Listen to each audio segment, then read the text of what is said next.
आएगा बोलेंगे तो।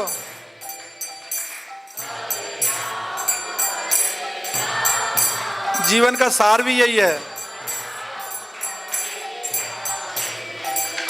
ओ हरे कृष्ण कृष्ण कृष्ण हरे हरे, हरे राम राम राम हरे हरे।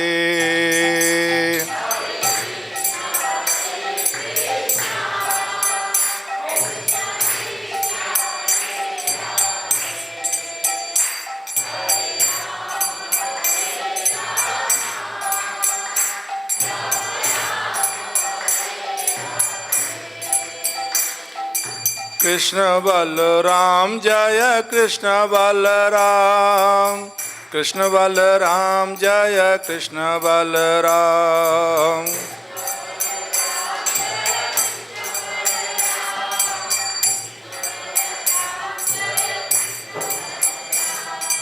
राधे श्याम जय राधे श्याम, ललता बेसाखा जय राधे श्याम।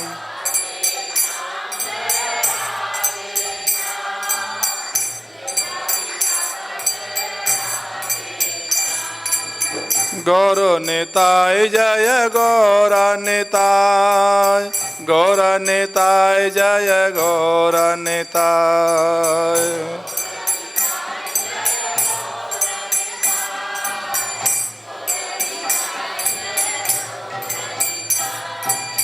गुरुदेवा जय गुरुदेवा, भक्ति वेदांत स्वामी प्रभुपदा।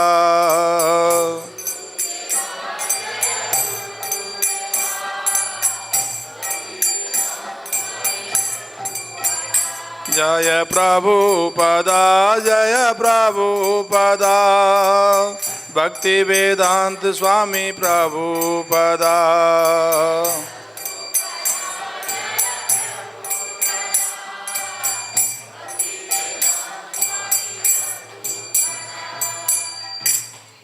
श्री श्री कृष्ण बलराम की, श्री श्री राधा श्याम सुंदर की, ललता विशाखा देवी की, श्री श्री गौर निताय की। बोल प्रेमानंदे हरि। वृंदावन धाम की, आज के आनंद की, भागवत महापुराण की। गौर प्रेमानंदे हरि हरि बोल।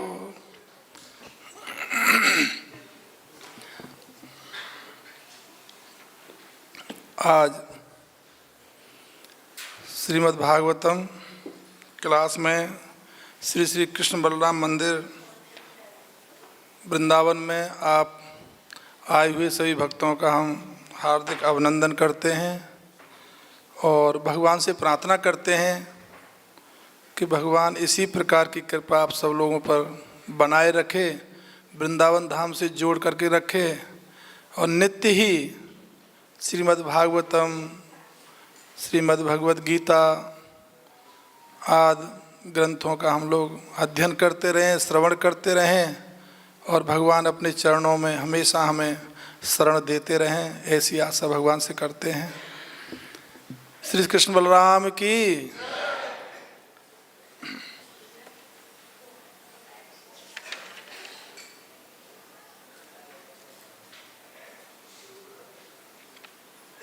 जी कौन सा है ये अध्याय? अष्टम स्कंद का, हाँ 24वां अध्याय।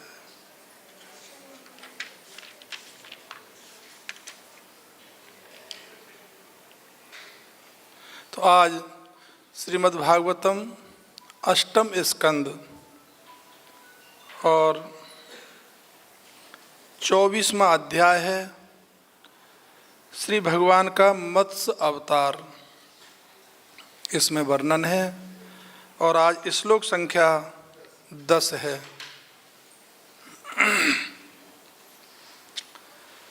तत्र राजऋषि कश्चित् नाम्ना सत्यव्रतो महान्, नाम्ना सत्यव्रतो महान्, नारायण पर अतपत नारायण परो अतपत तप से सललाशन तपः स सललासन असन तत्र राजऋषि कश्चित् नामना सत्यव्रतो महान नारायण परो अतपत तप से सललासनः तत्र राजऋषि कश्चित् नामना सत्यव्रतो महान नारायण परो अतपत तप से सललासनः। प्रभु जी तत्र राजऋषि कश्चित् नामना सत्यव्रतो महान नारायण परो अतपत तपस सललासनः। माता जी तत्र राजऋषि कश्चित् नामना सत्यव्रतो महान नारायण परो अतपत तपसा सलिलासनः तत्र राजऋषि कश्चित् नामना सत्यव्रतो महान नारायण परो अतपत तपस सलिलासनः तत्र राजऋषि कश्चित् नामना सत्यव्रतो महान नारायण परो अतपत तपः सलिलासनः। संधि विच्छेद। तत्र उस प्रसंग में राज ऋषि राजा जो ऋषि के समान भी योग्य हो कश्चित कोई नामना नाम वाला सत्यव्रतः सत्यव्रत महान महापुरुष नारायण परः भगवान नारायण का महान भक्त अतपत तपस्या की तपः तपस्या सह उसने सलिल आसना केवल जल पीकर चाक्षुषु मनवंतर में सत्यव्रत नाम का एक महान राजा हुआ जो पूर्ण पुरुषोत्तम भगवान का महान भक्त था। सत्यव्रत ने केवल जलपान के द्वारा जीवन को बनाए रखकर तपस्या की। तात्पर्य भक्ति वेदांत स्वामी श्रील प्रभुपाद जी के द्वारा। तात्पर्य श्री भगवान ने वेदों को बचाने के लिए एक बार स्वाम्भु मनवंतर के प्रारंभ में मछली का अवतार धारण किया और दोबारा चाक्षुष मनवंतर में केवल सत्यव्रत नामक महान राजा पर कृपा करने के लिए उन्होंने मछली का रूप धारण किया। जिस प्रकार बारह के 2 अवतार हुए उसी प्रकार मछली के भी 2 अवतार हुए। श्री भगवान ने एक मत्स्य अवतार हयग्रीव को मारकर वेदों की रक्षा करने के लिए प्रकट किया और दूसरा मत्स्य अवतार राजा सत्यव्रत पर कृपा करने के लिए प्रकट किया। भक्ति वेदांत स्वामी तात्पर्य समाप्त हुआ। ओम अज्ञानं तिमिरान्धस्य ज्ञानाञ्जनशलाकया चक्षुरुन्मीलितं येन तस्मै श्रीगुरवे नमः। श्रीचैतन्यमनोभीष्टं स्थापितं येन भूतले स्वयं रूप कदा मह्यं ददाति स्वपदान्तिकम्।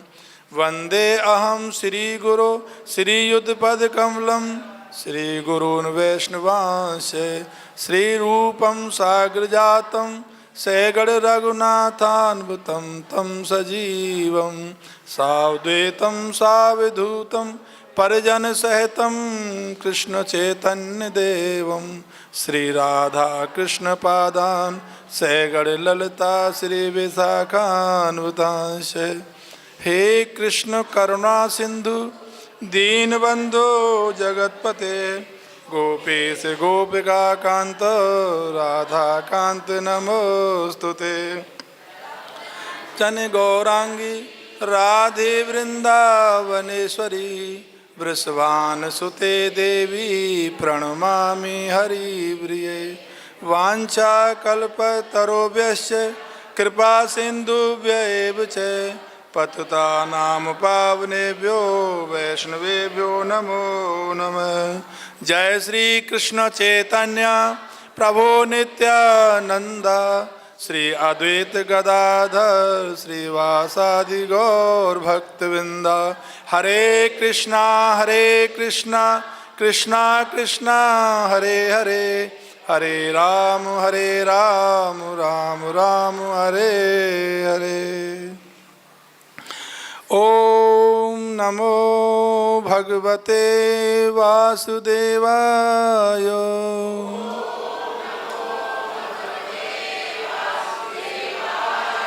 ओम नमो भगवते वासुदेवाय।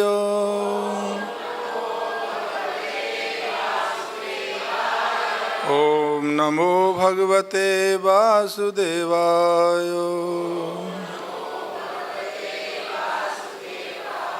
नारायणं नमस्कृत्य नरं चैव नरोत्तमं देवीं सरस्वतीं व्यासं ततो जयामुदीरये। नष्टप्रायेषु अभद्रेषु नित्यं भागवतं सेवया भगवते उत्तमे श्लोके भक्तिर्भवति नैष्ठिकी।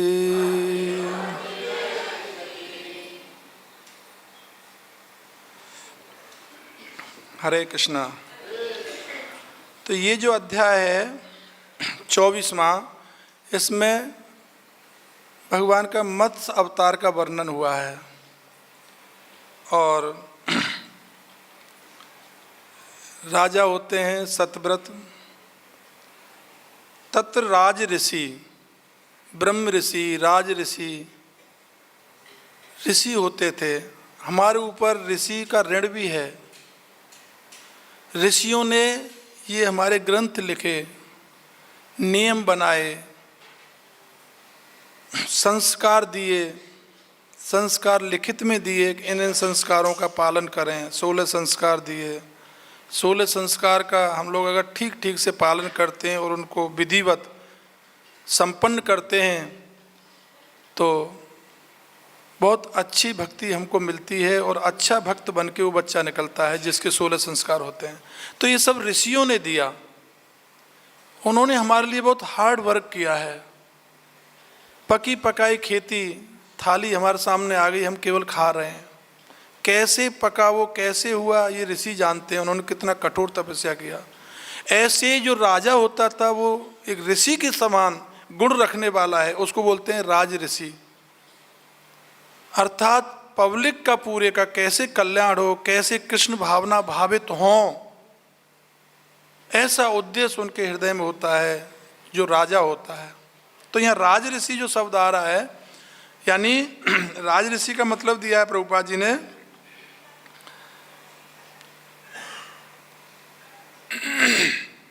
राजा जो ऋषि के समान भी योग्यता रखता हो। ऋषियों में जो योग्यता है वही राजा में होनी चाहिए। लेकिन वो घोटाला में जेल नहीं जाना चाहिए कि अब फलाना घोटाला किया, कि अपने इलेक्ट्रिसिटी का घोटाला किया, कि उन्हें चारे का घोटाला कर दिया, कि ये कर दिया वो कर दिया। वो राजा नहीं है। पर कलयुग है तो सब विपर्य हो गया है। और नहीं राजा ऋषि होते थे। राजा के यहाँ सत्य चल के आता था। हर व्यक्ति उम्मीद करता था अच्छा मुझे तंग कर रहा है, चलो राजा के पास चलते हैं, और राजा निर्णय देता था। लेकिन अब सन्नाटा छा गया है, निर्णय नहीं है, दुहाई दे दे करके सत्य को दबा दिया जाता है, झूठ का बोलबाला हो गया है, सन्नाटा छा गया है पब्लिक में। हर व्यक्ति डर रहा है, अकेले में माताएं नहीं जा सकती, अकेले में प्रभु जी अपना पैसा लेके नहीं जा सकते, अकेले में कोई कार्य रात में नहीं कर सकते, दिन में नहीं कर सकते, इतना भय बन गया है लोगों को। क्यों कि राज ऋषि परंपरा लुप्त होती जा रही है। उन्हें पता है कि राजा के यहाँ भी न्याय नहीं मिलना है। ऐसा वर्णन आता है, एक बार कोई हंस हंसनी का जोड़ा जा रहा था और वो रात हुई तो किसी पेड़ पर रुक गए। वहाँ एक छोटा सा तालाब था, उसमें एक छोटा सा बगुला रहता था। तो जैसे दिन छिपा, पास में ही गांव था, तो हंसनी ने हंस से कहा, हंस यहाँ गांव लगता है, कोई गांव है? बोला हाँ। फिर इसमें कोई शोरगुल नहीं हो रहा है? संध्या बंदन, कीर्तन, शंखनाद, कुछ झालर घंटा कुछ तो बजना चाहिए, कोई शोर नहीं हो रहा है यहाँ। अरे चुप करना, तुझे क्या लेना देना है, हमें रात विसर्जन करना है या रात रुकेंगे, सुबह निकल जाएंगे, होगा कोई कारण होगा। तो इस बात को, वार्तालाप को बगुला सुन रहा था। तो प्रातः जैसे ही मंगला का सुबह भोर हुआ तो हंस ने कहा भाई चलें, उड़ान भरें और अपने गंतव्य पे पहुंचे। हंस ने उड़ने लगी। उसी समय बगुला ने शोर मचाया, हंस रुको, ये बगुली को कहाँ लेके जा रहे हो? हंस बोला भाई तुम क्या बात कर रहे हो, ये हंस नहीं है, बगली क्यों है ये? आप तो बगुला छोटा सा, ये तो हंस नहीं है, मेरी पत्नी है, धर्म पत्नी है, आपको कहीं गलत फहमी हो गई है। अरे नहीं नहीं गलत फहमी हो गई, हंस ने बगुली है, रुक जाओ, आप जाओ, मेरी बगली। एक तो रात भर मेरे पेड़ पर रुके, यहाँ आश्रय लिया आपने, ये मैं अब से नहीं रह रहा हूँ, 20-30 साल से मैं रह रहा हूँ इसमें, ये पूरा पोखर जितना भी है, जो तालाब है, इस पर पूरा मेरा अधिकार है। और इस बात को कि ये बगुली हम लोग पेड़ से रहते हैं पूरा गांव जानता है। हंस को बड़ा गर्व हुआ, गांव जानता है और तू इतनी झूठ बोल रहा है, और गांव तेरी बोल देगा कि हाँ ये बगुली है? बोला हाँ बिल्कुल बोल देगा। गांव वालों को बुलाया, पूरा वृत्तांत बताया कि ये बगुली बता रहा है हंसनी को। तो गांव वाले 5 लोग गए, 5 पंच यहाँ लागे नीका, 5 लोग पंचायत कहलाती है, भगवान का स्वरूप होता है, वहाँ सत्य का प्रवेश होता है। तो 5 ने कहा भाई बगुला अकेला बहुत दिन से रह रहा है, 20-30 साल तो अकेले को हो गए, अगर इसका घर मर जाएगा, इसकी शादी हो जाएगी तो और अच्छा भजन करेंगे। वैसे तो रात दिन इसका गला चलता ही रहता है, एक पैर पर खड़ा रहता है, भजन तो करता ही है, 2 होने से और थोड़ा सा भक्ति अच्छी हो जाएगी इसकी।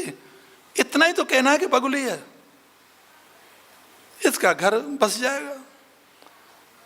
पंचायत आई, बोले देखो हंस, सत्यता तो यही है कि ये बगुली है, आप उसके साथ नाइंसाफी कर रहे हैं, रात को रुके और सुबह इसकी पत्नी को लेकर उड़ान भर रहे हैं। हंस को बहुत आश्चर्य हुआ। हंस तो विवेकाधिष्ठित बुद्धि है, खीर नीर को अलग करने वाला है, ब्रह्मा जी की सवारी है हंस। ठीक है, दोनों गले लगे, एक दूसरे को रोए, अश्रुपात किया, जैसा भगवान की इच्छा है। अब बगुली आप यहाँ रहो, क्योंकि पंचायत ने निर्णय दिया है तो मैं इसमें अब कुछ नहीं कर सकता, मैं भी अपना समय पास कर लूँगा। और उड़ान भरने लगा, इधर पंचायत चले गए कह के, ये उड़ान भरने लगा तो तुरंत हंस को, हंस रुको। बगुला बोला भाई अब क्या बात हो गई? बोले इस हंसनी को लेके जा, ये हंसनी है, तू सत्य बोले, ये हंसनी है कि नहीं है?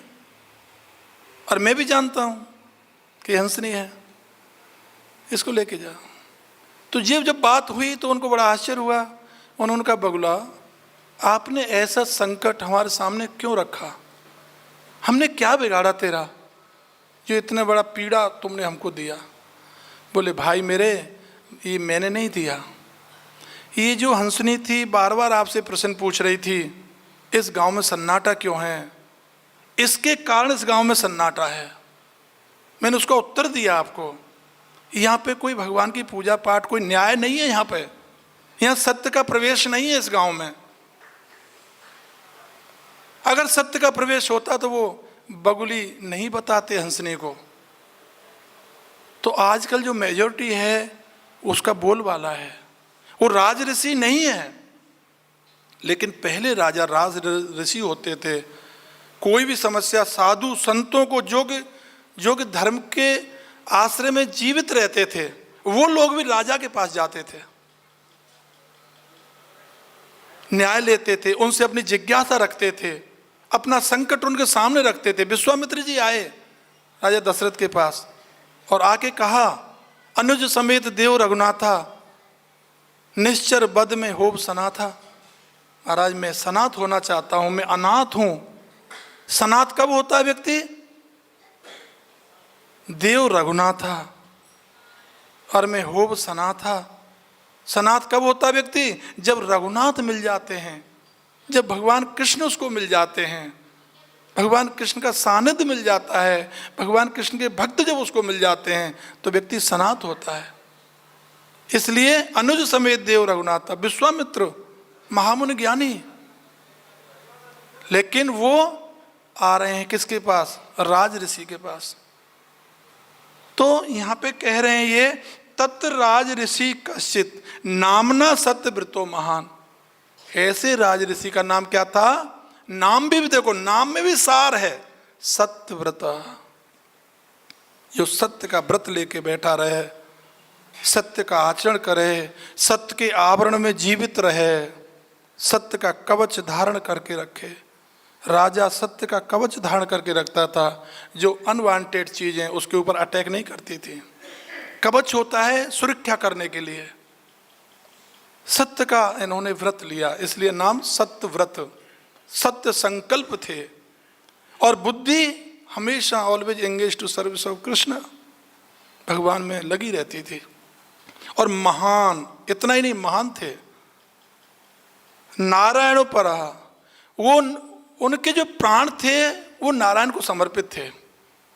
नारायणों पर अर्थात नारायण प्राण धन थे उनके, ऐसे बोल सकते हैं। तुम्हें मेरे प्राण धन। प्राण धन का मतलब क्या है? जो मेरे प्राणों का धन वो आप ही हैं, अर्थात मेरे प्राण आपके लिए हैं। जब गोपियों से कहा कि गोपियों आप बार बार एक बात बोल रही हैं, श्रेयत दृश्यताम चिक्षुदावक श्रेयत जयत तेदकम जन्मना ब्रज।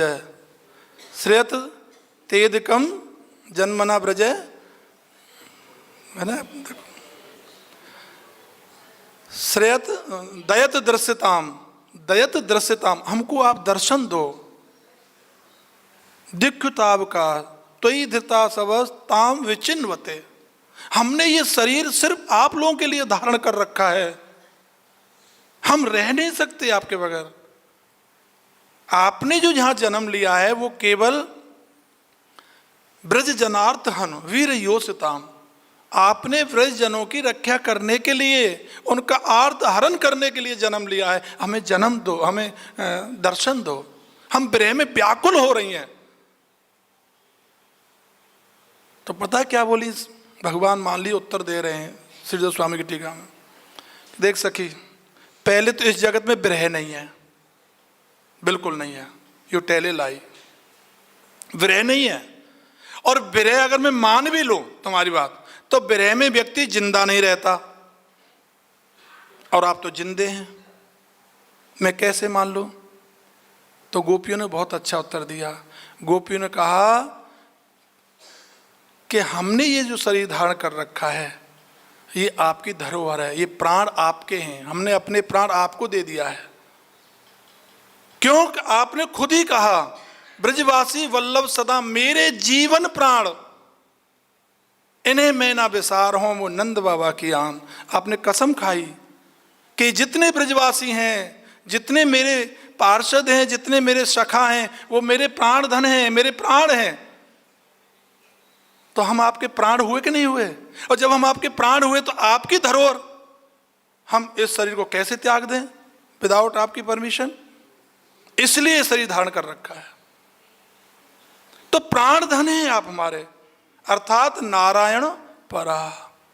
ऐसे राजा जिन्होंने अपने प्राण समर्पित कर रखे हैं, किसको? कृष्ण को, नारायण को। ऐसे महान राजा की ये कथा आ रही है। और वो अतपत तपस्या भी कर रहे हैं और तपस्या भी कर रहे हैं, तपस्या में लगे हुए भी हैं। सरल आसन है। तपस्या कैसे कर रहे हैं? जल पी करके। निर्जल एकादशी भी आती है, एक जल पी के भी, फल खा के भी, एक टाइम खा के भी, हर प्रकार से लोग भक्त अपने अपने ढंग से रहते हैं। तो वो जल पी करके ऐसा मन में सोच रहे हैं और ऐसा संकल्प ले रखा है कि जल पी के मैं तपस्या करूंगा। अब ऐसे महान भक्त, ऐसे गुण वाला व्यक्ति कोई साधारण भक्त तो नहीं है। तो राजा परीक्षित कहते हैं किसको? राजा परीक्षित कहते हैं सुखदेव जी को। और क्या कह रहे हैं वो कह रहे हैं सुखदेव जी को कि प्रभु मैं आपसे कुछ सुनना चाहता हूं। भगवन श्रोतम इच्छामि, मैं कुछ सुनना चाहता हूं आपसे। भगवन, भगवन शब्द प्रयोग कर रहे हैं। इस अध्याय में कई बार भगवन शब्द आया है। भगवन का तात्पर्य होता है कि महान शक्तिशाली, जिसको महान शक्तिशाली होगा वही व्यक्ति इस संसार के भवबंधन को काटेगा। अगर कुल्हाड़ी पहनी होगी तभी किसी चीज को काट पाएगी, नहीं तो नहीं काटेगी। कुंद हथियार कभी काम नहीं आता। तो इतनी शार्प है उनकी भक्ति, इतना शक्तिशाली है वो व्यक्ति। वही व्यक्ति भगवान की कथा को समझ सकता है, वही व्यक्ति कथा का गुणगान कर सकता है। तो भगवान पहले उसको शक्तिवान बनाते हैं अपनी कथा सुनने के लिए, और खुद पहले सुनते हैं उसके मुख से। हम यहाँ सब बैठे माध्यम हैं, कथा तो भगवान सुन रहे हैं। यत्र गायन्ति मद्भक्ता तत्तिष्ठामि नारद। हे नारद, जहाँ मेरे भक्त गुणगान करते हैं, जहाँ मेरे भक्त नित्य कीर्तन करते हैं, जहाँ हरे कृष्ण आंदोलन गूंजता है, फिर मैं जो चरण चापन करती है ना लक्ष्मी जी, वो मुझे अच्छा नहीं लगता। मैं दौड़ के वहाँ जा करके धीरे से कहीं जगह मिलती है बैठ जाता हूँ। यत्र गायन्ति मद्भक्ता। तो भगवान अब कथा सुनेंगे तो जो कथा सुनाने वाला उसके लिए ताकत तो चाहिए। भगवान की कथा को भगवान सुनना चाहते हैं। अगर थोड़ा भी मिस्टेक इधर उधर कर दिया तो गड़बड़ हो जाएगी ना। इसलिए यथा रूप में कथा, कथा यथा रूप। कृष्ण की कथा ही कथा, बाकी सब व्यथा। व्यथा के लिए नहीं आते वो यहाँ। व्यथा के लिए तो जो यहाँ आते हैं ना उनको भी सुला देते हैं, सो जाए तो ऐसे ही बोलता रहता है, उसको भी सुला देते हैं। इसीलिए तो निद्रा आती है। कथा में निद्रा नहीं आएगी, कभी नहीं आएगी, आलस नहीं आएगा कथा में। तो भगवान स्वयं आके विराजमान होते हैं उस कथा में। कब? जब कोई भक्त महान होता है। तो कह रहे हैं राजा हे भगवान, किसको बोल रहे हैं? सुखदेव जी को। कहाँ बोल रहे हैं? गंगा जी के किनारे। सुखदेव जी गंगा जी के किनारे गए हैं और गंगा जी के किनारे बैठे हैं कौन? राजा परीक्षित। और कैसे बैठे हैं? शापित होकर के बैठे हैं। सांप लग गया, और सांप भी कहाँ लगा? कौश की नदी के किनारे, हाथ में जल लेकर के। और क्या बोला श्रृंगी ऋषि ने कि मेरे पिताजी के गले में जिसने सांप डाला है वो सांप का ही राजा तक्षक उसको 7वें दिन काट देगा। मैं देखता हूं साधना में ताकत ज्यादा है या शासक में। साधना का बल तेज है या प्रशासन का बल तेज है। आज मैं ये सिद्ध करके दिखा दूंगा। मेरे पिताजी का अपमान मैं सहन नहीं कर सकता। वांग में साप दिया, वाणी से नदी के किनारे दिया। तो राजा परीक्षित आज गंगा जी के किनारे आ गए, क्योंकि किनारे साथ तो किनारे ही आ गए। वांग में साप दिया तो वांग में वाणी से, तेने वांगमयी मूर्ति प्रतिज्ञा वर्तते हरे। ये जो भागवत जी हमारे सामने विराजमान है, ये वांगमय स्वरूप है कृष्ण का, शब्दमय स्वरूप है, साक्षात स्वरूप है। वांगमय से उसका कर रहे हैं। और आके बैठ गए। क्यों गंगा जी किनारे क्यों बैठे? क्यों गंगा पापम, पाप किया है मैंने, एक ऋषि के चरणों में अपराध किया है, एक अपनी प्यास के कारण, मैं प्यासा था तो क्या हो गया, अभी कौन सा मैं मर गया यहाँ आकर के, अगर नहीं मिला तो नहीं मिला, वो साधना में थे, लेकिन मैंने, क्योंकि मेरा प्रजा है, मेरी प्रजा, मैं भूखा, मैं प्यासा और ये मुझे सम्मान नहीं दे रहा है, अपने मान के लिए मैंने उनको अपमान करना चाहा और ले करके उस सांप गले में डाल दिया। मेरे बराबर कोई पापी होगा? ये प्रायश्चित हुआ। और ये पाप का निर्णय कहाँ होगा? गंगा जी के किनारे। और गंगा पापों को क्यों तारती है? गंगा पापम शशि तापम दैन्यम कल्पतरुस्तता। गंगा जी पापों का निवारण करती है और ताप का निवारण करता है चंद्रमा। शशि तापम दैन्यम कल्पतरुस्तता, जो दरिद्रता होती है उसका हरण करता है कल्पतरु। और पापम तापम च दैन्यम च हंति, पाप, ताप और दैन्य दरिद्रता, इन तीनों का जो निवारण करता है वो कौन करता है? सज्जन संगम। जहाँ संतों का समागम है, जहाँ संत लोग बैठ करके हरि चर्चा सुन रहे हैं, वो स्थान, वो जगह इन तीनों का ही निवारण कर देती है, इन तीनों से मुक्ति दिला देती है। प्रभुपाद जी ने जो सिस्टम बनाया वो इसीलिए बनाया कि सब लोग इकट्ठे होकर के, जाने अनजाने में अगर कोई गलती हो भी जाए, किसी भक्त के चरणों में अपराध हो जाए, कोई उच्च स्वर में बात हो जाए, कोई क्रोध आ जाए, तो सब माफ हो जाता है, डिलीट हो जाता है तत्काल। सन्मुख होए जी मोह जबहि, जैसे ही सन्मुख भागवत जी के हम लोग आ जाते हैं, जन्म कोट अग्नासं तबहि, उसी समय जन्म, करोड़ों के जन्म के पाप नष्ट हो जाते हैं। तो गंगा जी के किनारे गए और ये आप सोचो, प्रभु के चरणों में अगर प्रेम जो हो जाए, भगवान के चरणों, क्यों गंगा जी कहाँ से निकली है? भगवान के चरणों से निकली है। तो चरण पकड़ लिए, चरणों के किनारे बैठ गया जाकर के। कौन? राजा परीक्षित। तभी सुखदेव जैसे गोस्वामी आकर के उनका उद्धार करेंगे। और निग्रह, ग्रह जो था, कौन सा भक्त था, लेकिन पैर नहीं छोड़ा और हजारों साल तक युद्ध करता रहा, लेकिन पैर नहीं छोड़ा। किसका? भगवान का नहीं, भगवान के भक्त का। भक्त का ही पैर नहीं छोड़ा। प्रभुपाद जी कहते हैं भक्तों दासानुदास, दासानुदास, उसी की शरण ले ले, उसी का आश्रय ले ले, कल्याण हो जाएगा। और निकुब्जा कौन सी रूप की रानी थी? गड़का ने कौन सा वेद पढ़ा? आप बताइए, कौन सा वेद पढ़ा उसने? लेकिन छल कपट तज प्यार किया, सरकार उसी का हो जाए। प्रभु के चरणों में प्रेम अगर किसी का भी हो जाए, उसी का बेड़ा पार। ध्रुव भक्त तो बालक थे, वो उपासना क्या जाने? आप बताइए, वो तो 5 साल के थे। अगर नरलीला में देखा जाए, क्या उपासना है उनकी? लेकिन भाव भक्ति से भगवान को भजन किया। लो लग गई मुझे तो बस सिंहासन लेना है, ध्रुव जी महाराज ने कहा। भजन करना है, करने लगातार कंटिन्यूअस, और मिला। तो जिसने भगवान के चरणों को पकड़ लिया, ये परीक्षित जानता था, इसलिए जो चरणों से प्रभावित गंगा जी है, उसके किनारे जाके बैठ गए। और वहीं से वहाँ प्रश्न पूछ रहे हैं। और सबसे पहले प्रश्न उन्होंने यही कहा कि महाराज मुझे बताओ कि भगवान ने पहला जो अवतार, मैं भगवान के अवतार के बारे में सुनना चाहता हूँ। राजा परीक्षित, कौन सा अवतार? ना मछली का अवतार। मछली का अवतार? हाँ। अरे भाई, वामन अवतार से तुम डायरेक्ट मछली के अवतार पे आ गए? बहुत सारे अवतार हुए हैं, और किसी की तुम्हारे मन में ये जिज्ञासा कैसे आई? बोले दोनों अवतार महाराज पैरेलल चल रहे हैं, दोनों ही अवतार ऐसे हैं। कैसे?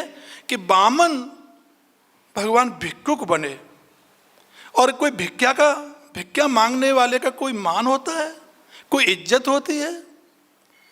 वो भी कोई कर्म है। भिक्षा मांगना कोई कर्म है? ये गर्हित कर्म है और छल है, कपट है इस भिक्षा में। कैसे छल है? एक से मांगा चाय के लिए 10 रुपए, दे दिया। फिर दूसरे से वही चाय के लिए 10 रुपए, फिर तीसरे से वही चाय के लिए 10 रुपए। भाई तुम कितनी चाय पियोगे? घर में आटा नहीं, 1 किलो आटा दे दिया किसी ने, 1 किलो आटा, फिर 1 किलो आटा। कितना गर्हित कर्म है। किसी के सामने हाथ पसारना और मांगना, और वो भी छल कपट करके।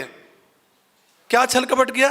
3 पग चाहिए बस, और तो तू मुझे देख रहा है मैं इतना सा हूं, वैसे भी मैं छोटा सा ही हूं, और मैं अपने पैर से, मैं दूसरे ने अपने पैर से, मैंने कोई प्रीचिंग सोसाइटी नहीं बनानी, कोई मैंने बहुत बड़ा मूवमेंट खड़ा नहीं करना, बस मैं बैठ जाऊं उतनी जगह में।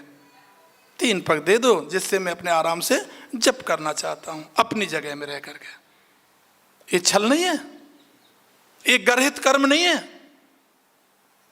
और एक महान राजा को जिसके पास सब कुछ है उसको छला, लेकिन उस पर कृपा करने के लिए भगवान यहां तक भी उतर के आते हैं, बैकुंठ से उतर के आ गए। किस लिए? केवल और केवल कृपा करने के लिए बलि महाराज पर, क्योंकि वो अपना फंसता चला जा रहा है। इंद्रासन चाहिए, फिर प्रभुता पाए ताय मद नाई। जिसको एक बार प्रभुता मिल जाएगी तो फिर तो मद आएगा ही आएगा, मद आएगा तो मोह आएगा, मोह आया तो मोह सकल व्याधन कर मूला। फिर मोह आ गया तो सारी जितनी व्याधियां सब वहां जन्म ले लेंगे। अब मोह गए बिन राम पद होए ना दृढ़ अनुराग। अगर मोह जब जाएगा नहीं तो भगवान के चरणों में प्रेम नहीं होगा, और भगवान के चरणों में अगर प्रेम नहीं है, भगवान से अगर दूर हो गया, यही तो सबसे बड़ी दरिद्रता है। सबसे बड़ा दुखी व्यक्ति वही है जो भगवान से प्रेम नहीं करता, भगवान के विमुख है। सबसे बड़ा दुख है प्राणी के लिए। तो ऐसे को तो जो इतनी बड़ी यज्ञ कर रहा है, 99 यज्ञ कर लिया, उसको कैसे छोड़ दूंगा? उसके लिए तो मुझे जितना भी गृहस्थ योनि में जाना पड़े मैं जाऊंगा। और महाराज ऐसे जो मत्स्य अवतार लिया उसमें गए भगवान। कोई मछली का कोई अवतार कोई बहुत सराहनीय थोड़ी है, ग्रहित ही है, गर्हित अवतार है। इतनी पीड़ा होती है मछली के अवतार में जिसका कोई हद नहीं। मैं वो कथा सुनना चाहता हूं। और वो भी कह रहे हैं, भगवान से कह रहे हैं माया मत्स्य विडम्बनम। और वो भी मछली का जो अवतार वो कैसा है पता है? नाट्य खोर करने वाला, एक्टिंग करने वाला, अपनी माया से बनाया हुआ, उनका अनुकरण करने वाला एक अवतार लिया है भगवान ने कि वो मेरा ही अनुकरण करे। अनुसरण करने वाला नहीं, अनुकरण करने। माया महामाया, बाहरी जो माया है उसके द्वारा संसार को देखते हैं भगवान, और योग माया द्वारा अपने आप को। योग माया अपने अंदर है, महामाया जगत में है, और अपने धाम में भी है योग माया।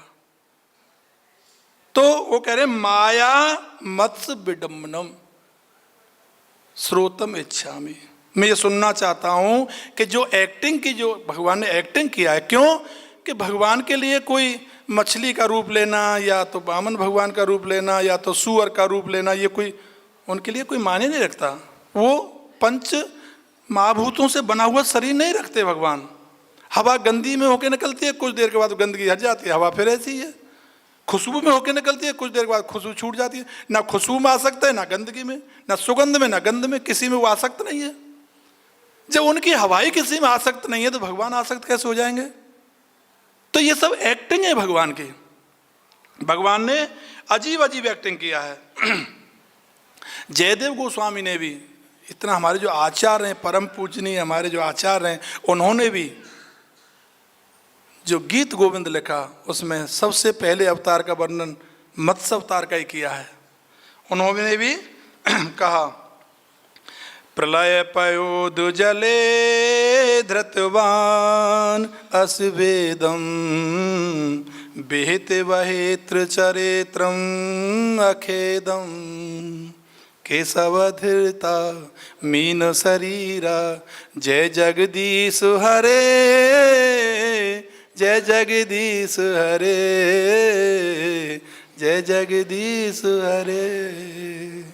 प्रलय पयोधु जले धृतवान अस्वेदम विहित वहेत्र चरित्रम अखेदम केशव धृता मीन शरीरा, जय जगदीश हरे, जय जगदीश हरे, जय जगदीश हरे। उन्होंने कहा सबसे पहले मीन शरीर धारण किया भगवान ने। अब सुखदेव जी मान लीजिए विचार करें कि राजा परीक्षित कह रहा है कि मीन सबसे पहला अवतार है, क्योंकि आध्याम लिखा गया, आध्याम पहले श्लोक में आया है, आध्याम अवतार कथाम आध्याम, यानी अवतार कथा की प्रथम अवतार कथा, प्रथम अवतार की कथा सुनाओ। प्रथम अवतार कौन सा है? प्रथम अवतार तो भागवत जी के हिसाब से चारों कुमारों का है। नरसिंह देव हैं, वामन देव हैं, बहुत सारे अवतार हुए हैं मत्स्य अवतार से पहले। लेकिन ये क्या बोल रहे हैं? अवतार कथाम आध्याम, पहले श्लोक में बोल रहे हैं इस अध्याय के में कि पहला जो वो हुआ है अवतार, उसकी कथा सुनाओ। तो पहला जो वो हुआ है वो कैसे हुआ है? जो इसमें प्रभुपाद जी कहते हैं स्वाम्भव मनु के अवतार में भी मछली ने अवतार धारण किया भगवान ने। जब ब्रह्मा जी का जब दिन पूरा हुआ, ब्रह्मा जी के दिन की आयु तो आप जानते ही होंगे, 72 चतुर्युग इंद्र इंद्रासन करता है। उसके बाद में ऐसे 14 इंद्र, चारों युग मिलकर के 72 बार जाते हैं तो इंद्र इंद्रासन छोड़ देता है। और उसी प्रकार से जब 14 बार इंद्र चेंज होते हैं, 14 मनवंतर जब चेंज होते हैं तो ब्रह्मा के 12 घंटे पूरे होते हैं। अब ब्रह्मा जी सोना शुरू करते हैं। तो जैसे ब्रह्मा जी सोना शुरू किया चाक्य शांभव मनवंतर में, उस समय क्योंकि ब्रह्मा जी के मुख से वेद निकल रहा है सोते सोते, और वेद जमीन में हाथ में जो ले वो भी गिर गए और मुंह से निकल रहा है। उसी समय हयग्रीव नाम का जो राक्षस था उसने इमीडिएटली क्या किया? उन वेदों को चुरा लिया। अब आप सोचो, राक्षसों को वेद पढ़ने की जरूरत नहीं है, और पढ़ने के लिए तो नहीं चुराया होगा। किस लिए चुराया? केवल ब्रह्मा को परेशान करने के लिए। मूर्ख है, महामूर्ख है। राक्षस लोग होते ही महामूर्ख है। असुर इसीलिए तो कहते हैं, आसु माने प्राण और राम माने पोषण। जो प्राण पोषण में लगा रहे दैट इज कॉल्ड असुर, वही तो असुर है। प्राण पोषण में लगा रहे हैं, 1 फैक्ट्री 2 फैक्ट्री 4 फैक्ट्री, उसको दुख कैसे दें, यहाँ से कैसे मैं रास्ता निकालूं, यहाँ से हर चीज में वो दूसरे को दुख देना चाहता है। तो राक्षसों ने क्या किया? हयग्रीव ने वो वेदों को चुरा लिया, ब्रह्मा को दुख। लेकिन इस चीज को भगवान सहन नहीं करेंगे, तो भगवान ने तत्काल मत्स्य स्वरूप धारण किया और हयग्रीव को मारा। और हयग्रीव को मार के वेदों को लाए, और जब ब्रह्मा की नींद टूटी तो उनको समर्पित किया। ये अवतार लिया उन्होंने। और अब जो अवतार ले रहे हैं, जिसके बारे में ये पूछ रहे हैं, ये दूसरा अवतार है मत्स्य अवतार। ये जब 9 दिन रह गए थे नैमित्तिक प्रलय में, जब ब्रह्मा जी का 9 दिन रह गए थे, ये जो मनवंतर चल रहा है कौन सा चल रहा है?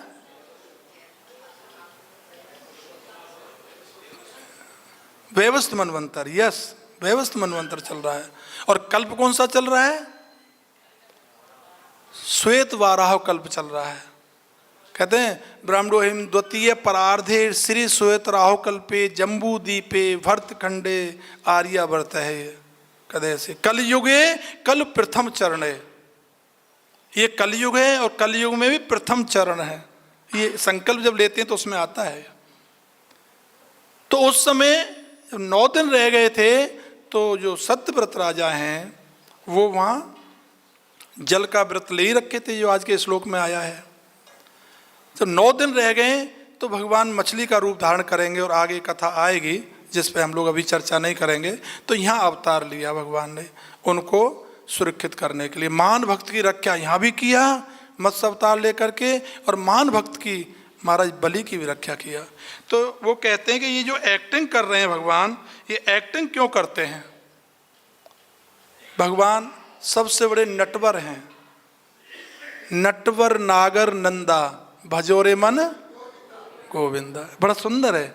नटवर नागर नंदा भजोरे मन गोविंदा। नटवर नाग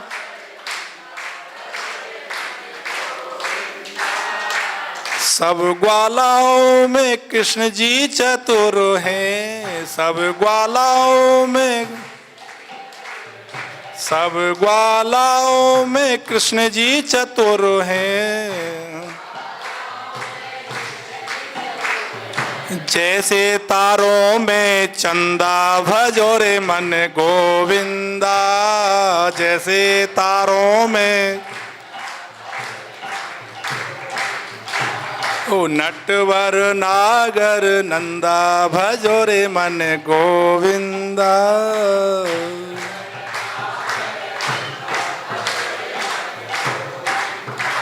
ये नटवर हैं और नटराज भी है। प्रभुपाद जी ने एक छोटी किताब लिखी, नटराज, एक किताब निकली है, प्रभुपाद जी ने बनाया किताब नटराज। ये नटवर हैं, ये एक्टिंग में परफेक्ट हैं, इनके बराबर कोई एक्टिंग नहीं कर सकता, चाहे वो जिस रूप में भी आ जाएं। और कृष्ण के रूप में तो नटवर का पूरा इनके हृदय से निकलता है, रोम रोम से नटवरगिरी निकलती है, अद्भुत निकलता है इनके हृदय से।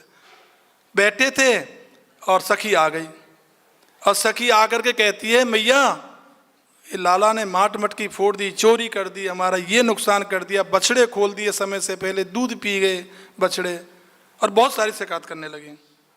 अब मैया देख रही है, लाला देख एक के बाद एक शिकायत आ रही है तेरी। अरे मैया तू कैसी पागल है रही है, अरे इनको जो है ना ये आध्यात्मिक राजनीति कर रहे हैं तेरे संग में। आध्यात्मिक राजनीति कौन सी होती है बेटा, और तू समझा ना है, आध्यात्मिक राजनीति कर रहे हैं, मैं तो जानू ना इन्हें ना। तो बेटा मुँह बता दे कहा, थोड़ा ब्रज भाषा बोलूं मैं, समझ पाएंगे आप लोग। बोल मैया तू ना समझे न बातन ने, ये तो आध्यात्मिक राजनीति कर रहे हैं तेरे संग में। अच्छा हाँ कैसे, इनको मेन जो उद्देश्य है ना वो जी है कि जा छोरा को ब्याना होए और जी कुआरो रह जाए, और हमें हमेशा मिलतो रहेगो, जब कुआरो रहेगो तो हमते मिलतो रहेगो, ब्याह हैगो तो कोई छोरी ऐसी आवेगी जा हमते अलग कर देगी। ये राजनीति है, बदनाम कर रही है वो, चोरी चोरी चोरी कह के ऊधम करे।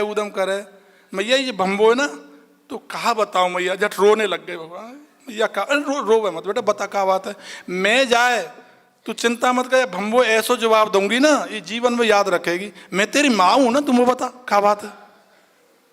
मैया तू सुन ना पावेगी ना, सुना तो सुन, बड़ा जोर से कह रहे हैं। अरे मैया जब मैं घर ते चलूं, बुला में ग्वालिन घर में मोए, मैया जब मैं घर ते चलूं, बुला में ग्वालिन घर में मोए, बुला में ग्वालिन घर में मोए, मैया जब मैं घर ते चलूं, मैं ग्वालिन घर में। मैया जब मैं घर से निकल रहा हूँ, जब ये बुला में तो हाँ कहा के, अरे अचक हाथ को झालो दे के, मीठी बोले मोते देवर कह के, मोते देवर कहे अरे लाला जी इधर आओ, यहाँ पे तो आ, ऐसे इशारों दें हाथ को। अच्छा, और फिर अंदर जब ले लेना वो, निद्रक है जाए सांकर दे के, अंदर बुला ले, झट सांकर लगा दे भीतर दे। मैं सकी तेन सांकर क्यों लगाई है, अरे तू समझे ना है, देख ये माखन खा, कितना बढ़िया माखन है, और वो मटकी मेरे हाथ में दे दे। और जब मैंने मटकी देखी तो वो पूरी माखन तो मैया सफ़ेद होए करे। बोल हाँ वो किसटकारी है रही मैया, नीचे ऊपर कारी कैसे रही, अरे चेंटी चेंटी भर रही वहाँ में, पूरे में चेंटी चेंटी। तो मैं जानता सकी चेंटी चेंटी में खांगो कैसे, बोले इन्हें बीन, अरे मैंने या की चेंटी बीनी, ये निद रख रही सोए, मैया जब मैं घर ते चलूं, बुला मैं ग्वालिन घर में। मैया अब ये तो आराम ते लम्बे पाम करके और सौर में सोए गई, और मैं लटक गो। अब मैं माँ वो चेंटी ने बीनत रहो पूरी रात, ऐसे सो काम करे हैं। और एक दिन अरे मैया तू कहाँ सुनेगी, एक दिन तो ऐसो इनने झोंर ढार दिए मेरे ऊपर में, ऐसो अन्याय कर दियो मेरे संग में इनने कि मैं तो बता ही ना सकूं। अरे बता दूंगा आज मैं सुनूंगी तेरी बात। अरे एक दिन अपन घट पे मैया, एक दिन अपन घट पे मैया, ढिंग बैठो बल दाऊ मेरो भैया। गवाही दे रहे हैं, एक दिन अपन घट पे मैया ये ले पहुंची, गगरिया लेके पहुंच गए अपने वहां। और वहां कहा करो, ऐसो अन्याय करो मेरे संग में। इनने बलराम भैया बैठे हो मेरे पास में हैं, और वहां रिपटो जाको ऐसो वो पानी भरवे में ना पाम रिपट गो, और पाम रिपटो जाके गगरिया फूट गई, और मेरे गोहन पड़ गई धक्का दीनो श्याम, और ऐसे पड़ गई जय ने धक्का दियो और आ गई। और दे गुलचा गाल लाल किए मैं ठाड़ो रहो रोए मैया, जब मैं घर ते चलूं बुला मैं ग्वालन घर में। मैया में इतनो रोयो और इन्होंने दे गुलचा मेरे गाल लाल कर दिए, और एक ना सुनी मेरी। तो इनको भरोसा कर रही है, ये ऐसे ही करती रहे। तो ऐसे नटवर हैं भगवान। और सुनो, अब आ जाओ आप चैतन्य महाप्रभु पर। ये भी कम नटखट नहीं है, ये वैसे सीरियस इतना है। ओम नमो महाबदन्नाय कृष्ण प्रेम प्रदाय थे। शेर चीते बगैर सब नचा दिए झारखंड के जंगल में। एक बार जब बोलते थे हरे कृष्णा कृष्णा कृष्णा हरे हरे, हरे राम राम, रोते थे, अश्रुपात होता था। ऐसी भक्ति करी, पर नटवरगिरी इनके अंदर कम नहीं। इनके अंदर कहा नटवरगिरी? और सुन, जब विश्व रूप घर छोड़ के चले गए, क्योंकि इतना ज्ञान हो गया, अब वो इस जगत में नहीं रहना चाहते। और जब वो चले गए और मैया को पता लगा, सची माता को पता लगा, जगन्नाथ मिश्र को खूब रुदन किया, कहाँ गए? तो मैया ने कही जगन्नाथ में तो पहले ही कह रही जन बच्चन ने पढ़ावे मत, पर तू जबरदस्ती जाएंगे विद्यालय जाएंगे पढ़ा ले। अब इनने गए हो जल छोरा आते। मेरी बात समझ पा रहे हैं आप लोग? हाथ धोए के बैठ गो ना, तो तू की भाषा बोल रही है। और जगन्नाथ मिश्र भी नीचे गर्दन करके खड़े हैं। बात तो सही कह रही है, पर मैं तो भाई बिना पढ़े लिखे को तो समय ही ना जाके मारे पढ़वे बैठा दियो मैंने। वो पढ़वे बैठा दियो तो पकड़ ले पाए। पर अब सुन, अब तेरी ना चलेगी। अब क्या करना है वो है, अब निमाई को बिल्कुल एडमिशन नहीं कराना, ये पढ़ाना ना है बिल्कुल, घर बैठाओ। एक ही छोरा रहेगा हमारे पास में, जीव बड़ो पंडित बने, बड़ी ऊंची ऊंची बात करे जी, बड़ो आचरण है, जहाँ में बैठवे को बाको ढंग से खावे पूरे दिन हमें। अब जा हम पढ़ाएंगे ना। अब ये बात मालूम पड़ी निमाई है, कहीं तो मैया ने निर्णय ले लियो, इनको पढ़ावेगी ना। अब तो जो दाल भात खाते हैं हाड़ी, और जो कूड़ा करकट डालते हैं वहाँ हाड़ी भी डाल देते हैं, सब सामान डाल देते हैं। तो निमाई ने क्या किया, उसी कूड़े पर जाके बैठ गया, और वह हाड़ी सूंघ रहा है, कभी इधर उधर, वो पूरा जो गंदगी वो शरीर में लपेट लिया। ये जब उन सखाओं ने बताई सची माता को कि मैया बोला हाँ देख निमाई कहा करवे लग रहा है, पूरा गंदो ही गंदो है वो ऊपर से नीचे तक। अच्छा बोला हाँ। मैया ही निकल गए, अरे निमाई तू क्या कर रहा है? अब तो एकदम सीरियस हो गए। तो मैया कहती है निमाई मो तो ऐसी उम्मीद तो कतई ना आई, बता दाइया कितनो गंदो है कूड़ो, या कूड़े पाएगा तू बैठ गो हैं, मो लगे तू सुगर होगो अगले जन्म में। चेतन बाबू मुस्कुरा गए, जैसे ही नाम लिया ना सुगर का हंस गए।